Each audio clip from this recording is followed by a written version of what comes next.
Economic Democracy by Major C.H.D. Chapter 4. We are, therefore, faced with an apparent dilemma, a worldwide movement towards centralized control backed by strong arguments as to the increased efficiency and consequent economic necessity of organization of this character. And these arguments receive support from quarters as widely separated as, say, Lord Milner and Mr. Sidney Webb. And on the other hand, a deepening distrust of such measures bred by personal experience and observation of their effect on the individual. A powerful minority of the community, determined to maintain its position relative to the majority, assures the world that there is no alternative between a pyramid of power based on toil of ever-increasing monotony and some form of famine and disaster, while a growing and ever more dissatisfied majority strives to throw off the hypnotic influence of training and to grapple with the fallacy which it feels must exist somewhere. Now let it be said at once that there is no evasion of this dilemma possible by the introduction of questions of personality. A bad system is still a bad system no matter what changes are made in personnel. The power of personality is susceptible of the same definition as any other form of power. It is the rate of doing work, and the rate at which a given personality can change an organization depends on two things: the magnitude of the change desired and the size of the organization. As it is hoped to make clear, the effect of a single organization of this pyramidal character applied to the complex purpose of civilization produces a definite type of individual, of which the Prussian is one instance. Pyramidal organization is a structure designed to concentrate power, and success in such an organization sooner or later becomes a question of the subordination of all other considerations to its attainment and retention. For this reason, the very qualities which make for personal success in central control are those which make it most unlikely that success and the attainment of a position of authority will result in any strong effort to change the operations of the organization in any external interest. And the progress to power of an individual under such conditions must result either in a complete acceptance of the situation as he finds it, or a conscious or unconscious sycophancy quite deadly to the preservation of any originality of thought and action. It cannot be too heavily stressed at this time that similar forms of organization, no matter how dissimilar their name, favor the emergence of like characteristics, quite irrespective of the ideals of the founders. And it is to the principles underlying the design of the structure, and not to its name or the personalities originally operating it, that may we look for information on its eventual performance.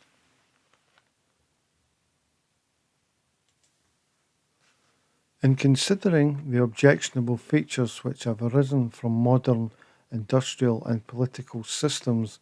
in the light of this centralizing tendency, it is instructive to turn for a moment to the examination of the differences which have developed in them with respect to those they have displaced, and without covering afresh the ground which has been sufficiently well traversed by the exponents of national guilds, syndicalism, and other systems of industrial self-government, it may be well to point out that the Industrial Revolution of the late 18th and early 19th centuries was largely marked in principle by the separation of the workman from the ownership of his tools and the control of his business policy. All craft was handicraft. The equipment of a tradesman was of the simplest. The selling price of the product was practically material cost plus direct labour cost.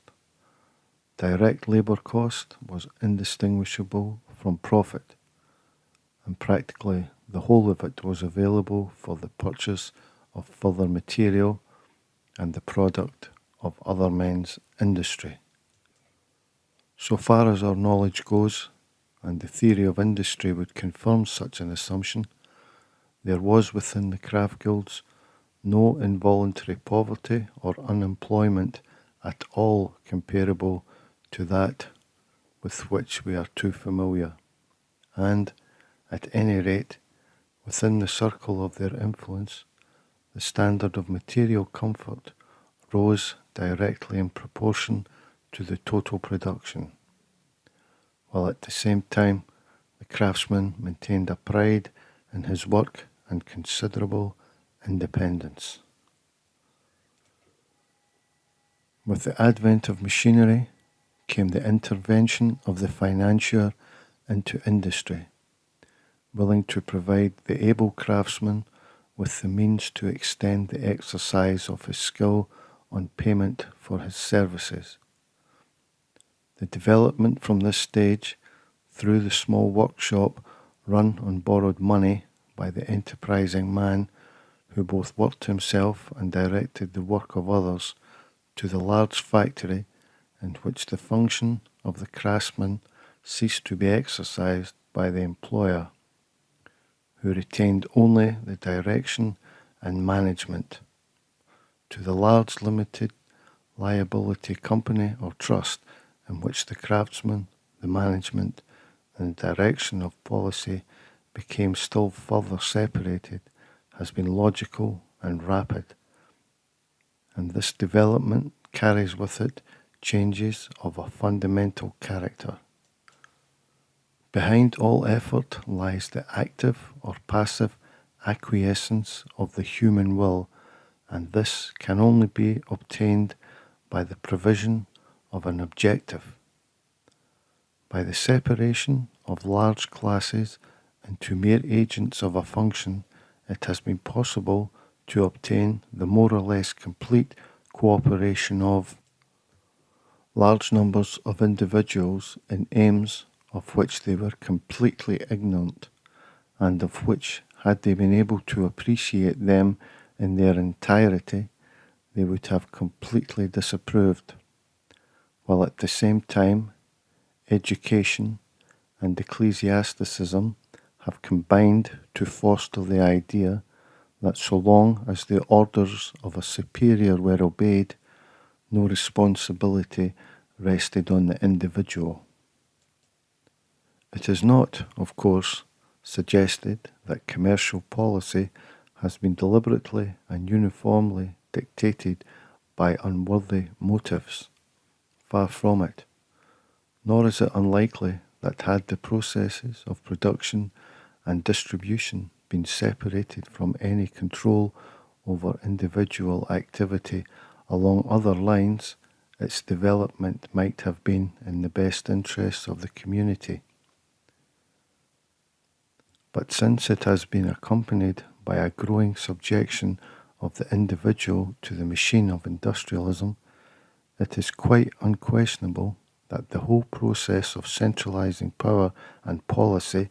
and alleged responsibility in the brains of a few men whose deliberations are not open to discussion, whose interests, largely financial, are quite clearly in many respects opposed to those of the individuals they control,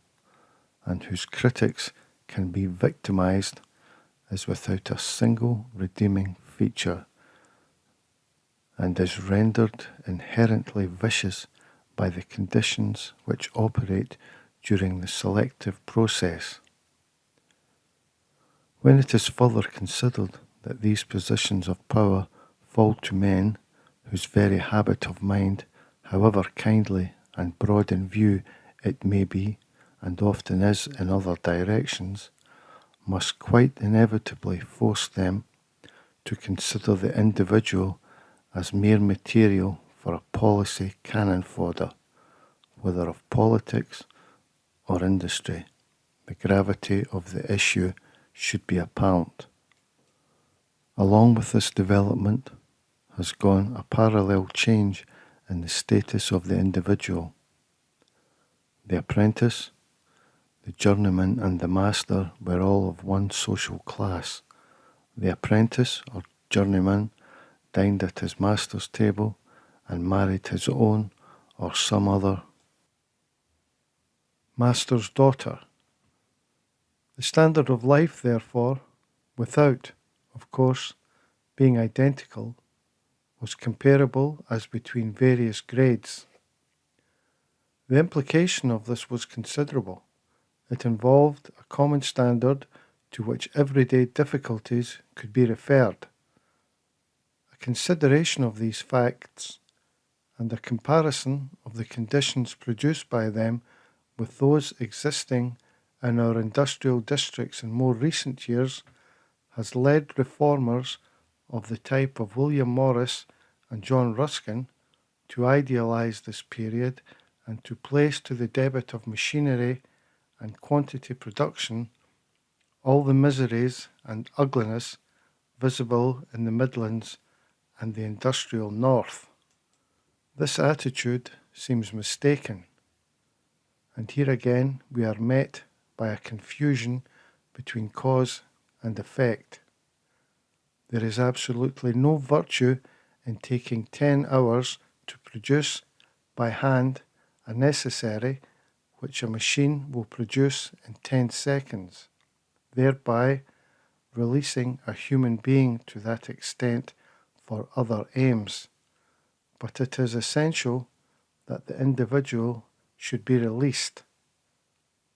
that freedom for other pursuits than the mere maintenance of life should thereby be achieved. How, then,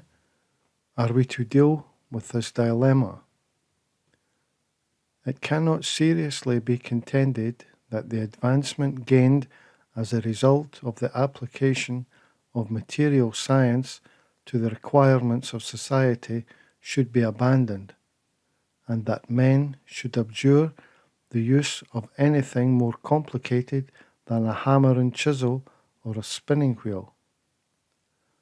But while progress in the replacement of manual effort by machinery seems both natural and beneficial, it is equally clear that the spiritual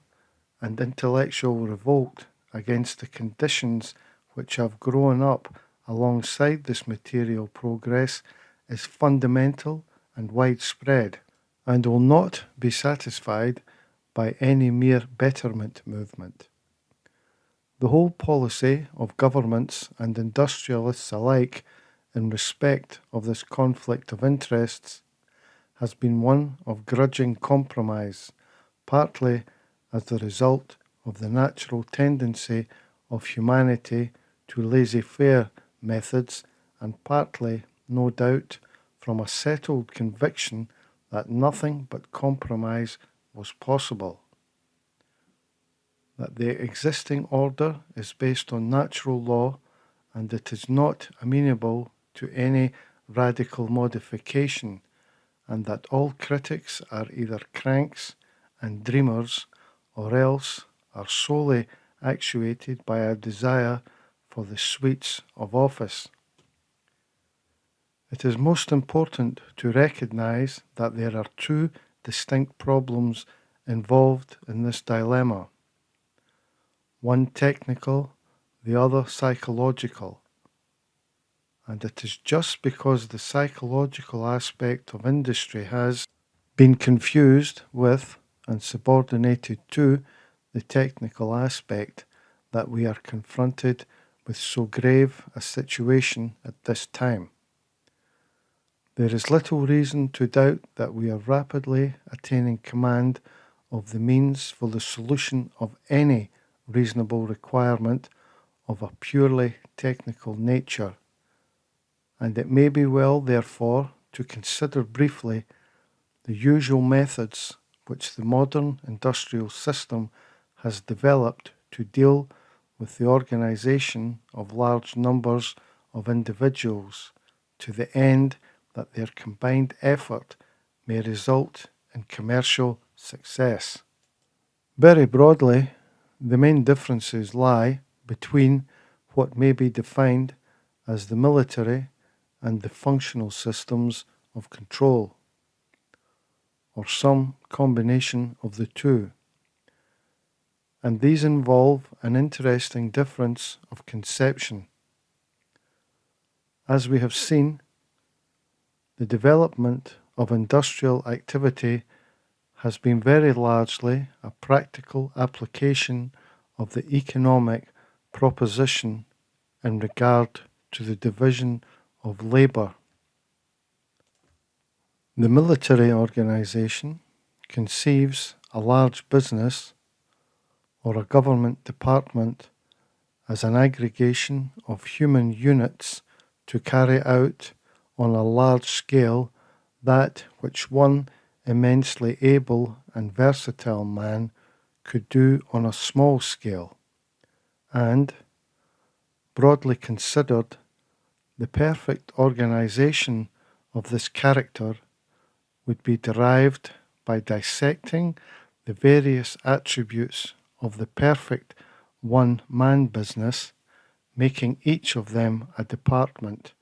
and staffing them with men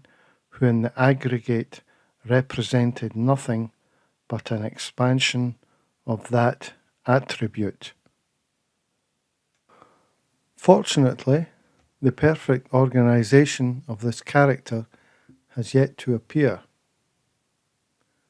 but the effect of the endeavour to achieve it has quite definitely left its mark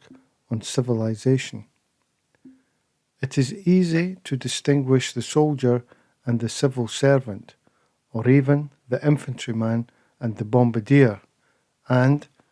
the development due to the unbalanced exercise of one set only of perhaps many abilities resident in the human unit is a very definite factor in the existing discontent, and one which, if perpetuated, could only be increased by wider education.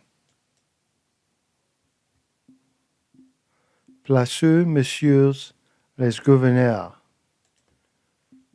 Now, up to a certain point, there are very good reasons why the temptation to rail at authority is to be discouraged. It is not easy in these difficult days to do anything which involves the coordination of large bodies of men, because the individual mind has been so persistently misinformed during the past 4 years that nothing short of general re-education will provide a remedy for the mental drug habit which has at this time so many victims. But a point has been reached when it is perfectly clear that no real constructive talent is available in this country, which is full of it, at any centre of concrete administrative authority, backed by sufficient power either to get itself heard or to get things done. Therefore, we shall make bold, for want of a better mentor, to tell this government what is the matter with the people, not labour, observe, and broadly what is necessary that a beginning may be made towards a better state of things, and with much greater diffidence as to a man who has suffered well nigh intolerable injustice, we shall suggest to the worker for wages some reasons why a less violent realignment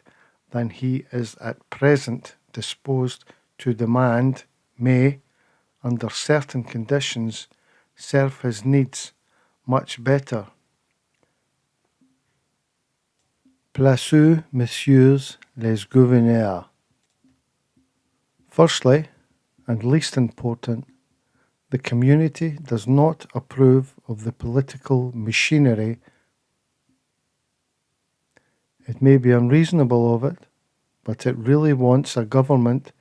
which will do the very best which is humanly possible for every individual in whose interest the government is supposed to exist,